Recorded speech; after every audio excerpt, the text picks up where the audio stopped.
Welcome back to the Jonestead. I'm Mary. Today is Saturday, October 18th, 2025. And today I wanted to talk about concerns that are growing in the regional banking system. And Inc. Money had an article, and this came out yesterday, and it was entitled, "Investors are worried about another regional banking crisis. Regional bank stocks just had their worst day against the S&P 500 since Silicon Valley Bank collapsed."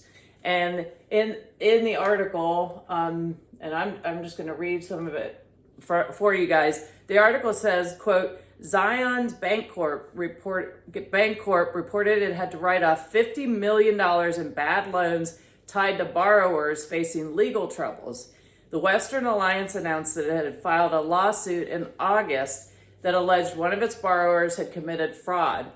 The two banks' stock fell 13.14% and 10.8% respectively on Thursday.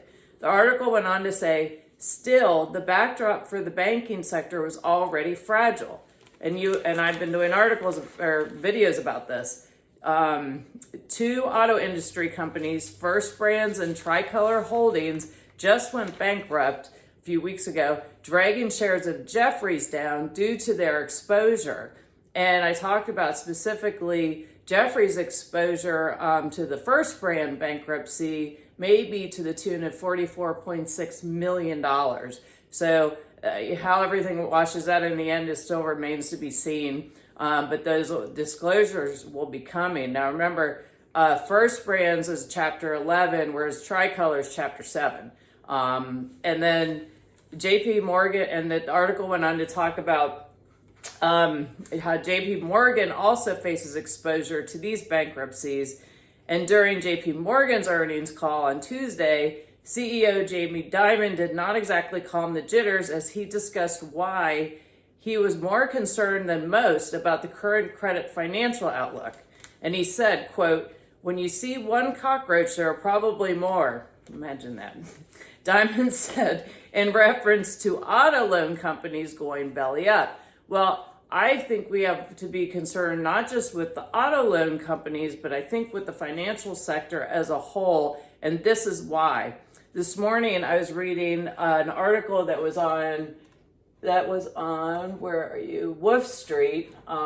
He puts out some really good information. And I'll put links to these articles. And also this latest Zion is rather complicated and convoluted, and so I'll put the articles out if you want to dig deeper into what's going on with that. So then this article was on wolfstreet.com, authored by Wolf Richter, and it was titled AI Powered Tricolor and its Mushroom Cloud of Fraud Allegations Are Sign Greedy Lenders Closed Their Eyes for Years, not a sign that consumers are cracking or whatever. And that's what he said, that I'm not just adding in there.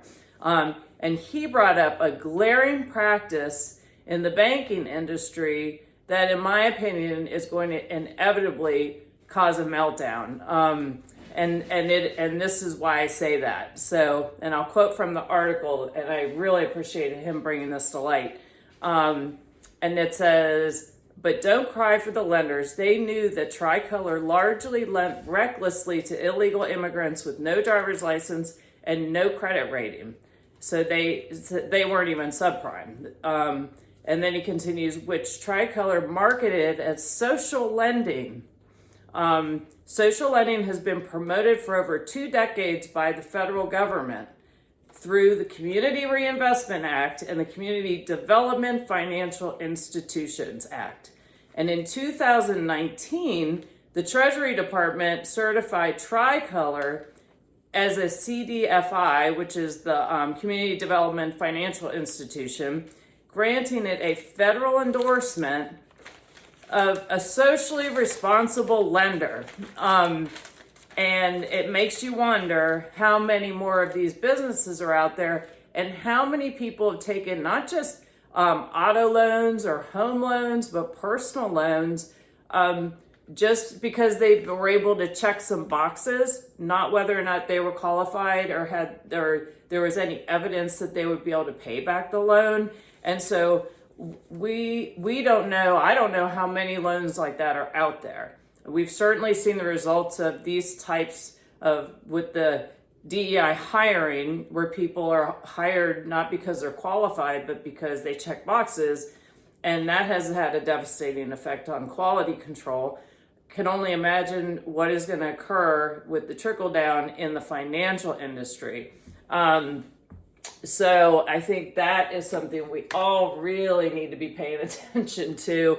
And I'll kind of be looking when, as things continue with monitoring these, is how much is going back to that practice and not really having really good, strong lending practices as far as the quality control. So I'm going to circle back to the article from this one came out. This was out this morning. Coming back to what I was originally reporting on, the alleged sweeping betrayal of trust that rocked Zions Bank and spooked Wall Street. And again, I'll put links to these articles, but specifically, this says Zions Bank Corporation lost $1 billion of its valuation in a single day on Thursday after disclosing $60 million worth of loans it had made that were unlikely to be paid. And you can go on and read it. Also, specifically, it says Zion subsidiary California Bank and Trust is suing Andrew Stupin and Gerald Marshall, which is called the Cantor Group, along with their associate Deba Shyam. The lawsuit filed in Los Angeles County on Wednesday alleges a sweeping betrayal of trust by sophisticated financial borrowers who abused CB&T's confidence, manipulated loan structures for their own enrichment, and blah, blah, blah. It goes on and on. Again, I'll put links to these if you'd like to do more research on them. And I wanted to share this information just as an ongoing effort for us all to stay informed and be prepared. We can't always count on trusting how the stability of our financial institutions. And so therefore, certainly make the steps to make sure you're prepared, make sure you don't have all your eggs in one basket, so to speak. Keep money out of the system. I'm not a financial advisor. I just have listened and learned a lot over the years, and from people a lot smarter than I am. And remember, banks, they practice fractionalized banking. So they're only keeping so much of your money in the bank. I think it's now it's so if you deposit to $100, most likely they may actually have less than $10 of your money in the bank. But I did another video on that before. You can go back and check it out. So again, I hope you find this helpful. Be prepared, not scared, and just do the best you can. Have your own keep money out of the bank where you can access it easily. And also maybe consider investing in precious metals or other commodities, stocking your pantry. Just stay prepared. So thanks for watching, and I look forward to talking to you again soon. Please like and share and subscribe, and you can subscribe for free. So have a wonderful weekend, be safe, and look forward to talking to you again soon.